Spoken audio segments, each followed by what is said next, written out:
Good morning and welcome to a long overdue episode of Jim's Farming. It's been a little while since my last video. One thing or another, I've been a little bit busy with various things on and off the farm, but thought it's about time I made another. So today I'm just off. Well, you catch up with me now. I'm just off to go and check around the livestock. I've just been bagging up some lamb creep, some lamb feed, go and put in the feeders, just top them up. So once I've been around the sheep, I'll be probably having a bit of breakfast, but getting the sprayer out. I've got my T2s to finish off. Well, the wheat's looking pretty good. The flag leaf's all out, and I did manage to go and do a couple of fields last night. I did one field just before the weather came pretty dodgy. We've had a week or so of pretty rough weather. It's bizarre. We've had a really dry spring, April, and then an incredibly wet May. I've been working on a little project with the sprayer, which is I will reveal later. It's still in the rough, but it is very much functional. Which is definitely going to help improve efficiency and with accuracy with the spraying in the future. So that's pretty cool. Quite looking forward to revealing that. Yeah, so the wheat's to do, and I've also sometime next couple of days, I don't know whether I do it today or not. I'm probably gonna have to wash the tank out because of the herbicide that's going on the wheat, but I've got another fungicide spray to go on the oilseed rape. So because of the cold weather we've had through the start of May and those early frosts, I think it's just prolonged the flowering period of the rape. So a little bit worried and sort of insuring against it.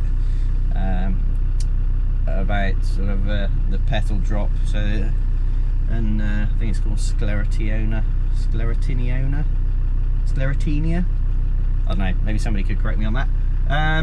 But yeah, so there's another fungicide going on that, and I think it's definitely worth doing because rape's worth quite a nice bit at the moment. So yeah, the crop's looking pretty good. So I had a spray, it's about 3 weeks ago, so it's been covered till now. Normally I think most of the petals would have dropped, but just because of cold weather it hasn't. So yeah, that's where we're at.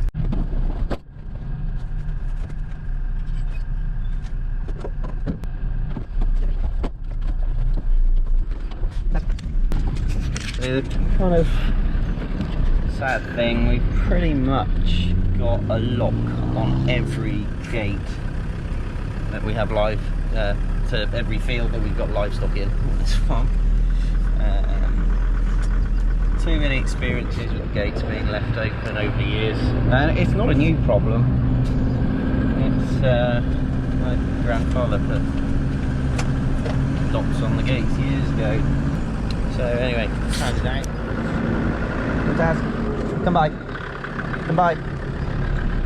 These have been a bit of a pain up here. They've been wanting to escape. Dad was up here the other day, and some of them snuck out behind him and got down the road. So good job. They do kind of know their way home. If they go on the other way and run a similar distance, they would have been out on an A road. Push up, Taz. Get back. Good girl. Yeah, so here's my feeders. We've only got a couple of those now. So yeah, the sheep will be coming back tomorrow. We'll weigh a few. Bit of a vaccination. We had them down, maybe it was about a week ago. He put a sort of backline fly strike spray on the ewes, and gave him a bit of trim some of the dirty ewes around the back ends. Did find a few maggots actually, so You're well on with that. That's another thing I'm going to keep an eye out for this morning. A nice view here. You've got probably one of my favourite views on the farm. So looking down there, you probably won't be able to see with the GoPro, but you can see the Black Mountains, see Hay Bluff over in the distance. On a clear day, you can see off into Wales.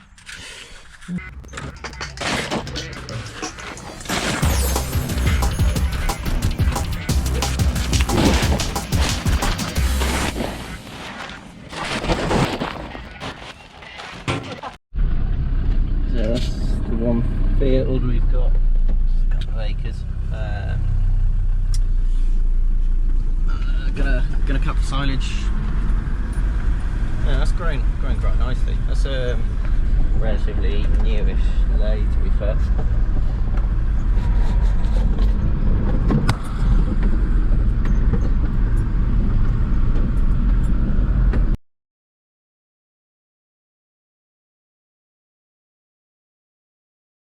I've just realised I've been talking for about 2 minutes and I've had the on time-lapse mode, so yeah, unfortunately you've just missed out on a bit of a tour around the riverbank. So yeah, actually there's a nice bit here, sort of a spaniel's depth. Come here, Mel. Yeah, good way of gauging how much grass you got. Yeah, I'd say it probably will be good for cutting next week. To my knees. This is some Elgar, sorry. That's Elgar over there, the yellow stuff. Costello. So the thing I was saying earlier, the little project I've been working on with the sprayer is this. So, to those of you who may not know, what I've got here is some very budget section control on my tractor. So this here is a Panasonic Toughbook. There's a couple of £100 off eBay. That is running an open source software called AgOpenGPS, which has been written by a very clever guy in Canada called Brian Tischler. I read about it online, so I found out about it.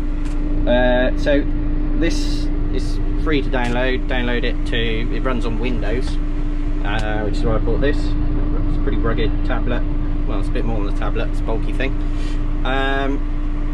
And it's essentially capable of RTK combined with a receiver, which is in there. I've got an antenna on the roof, which I'll maybe show you a bit later.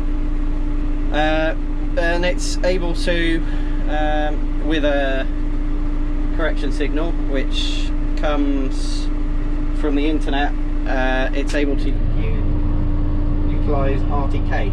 Yeah, well, this software is able to provide auto steer, coupled with a adequate steering motor setup. Got plans to get one of those sorted, but at the moment I'm just utilising it for my spraying. So I've got that combined with this little guy here, which is an Arduino Nano. That there is, next to it is a relay module. You can see the lights on. Those indicate that the relays are off. I've keyed that into the sprayer controller here, the switches, so I can actually bypass the section control system if I want. I went and did a bit of spraying last night. I've been testing it for ages, but finally got around to fixing it up the other day, and yeah, it worked pretty well. So it should hopefully reduce my overlap. It is quite difficult to judge it manually, which is what I've been doing up until now.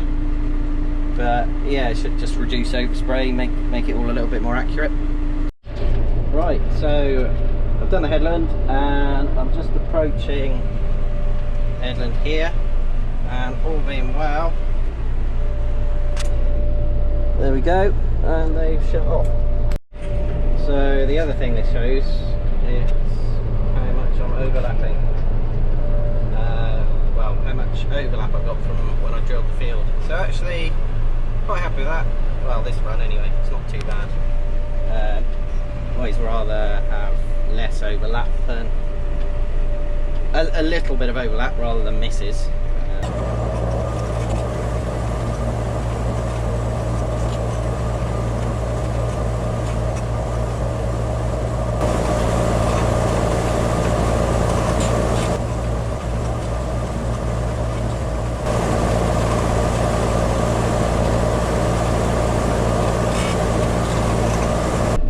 Hopefully got a bit of an idea. See the two sections kicking in and out. Got another very tiny little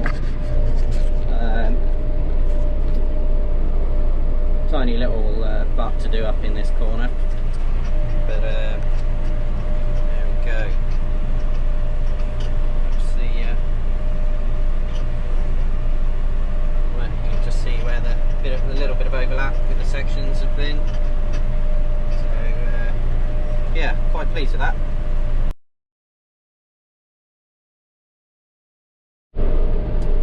Right, so I'm just running around the headland, just on my last tank, and thought I'd just show you how sort of this AgOpenGPS has been recording my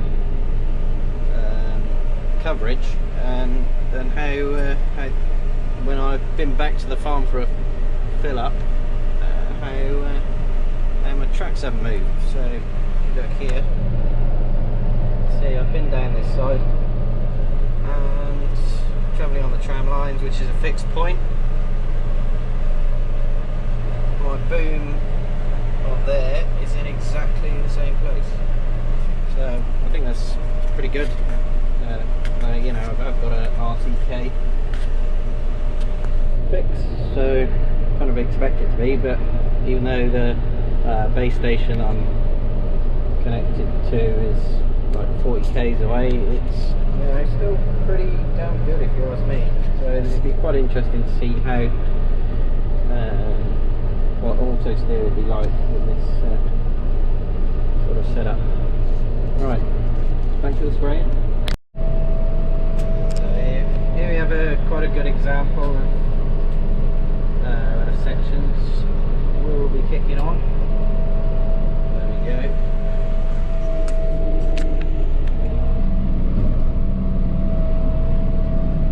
You can see there. And these next one's on. So yeah, quite pleased with that.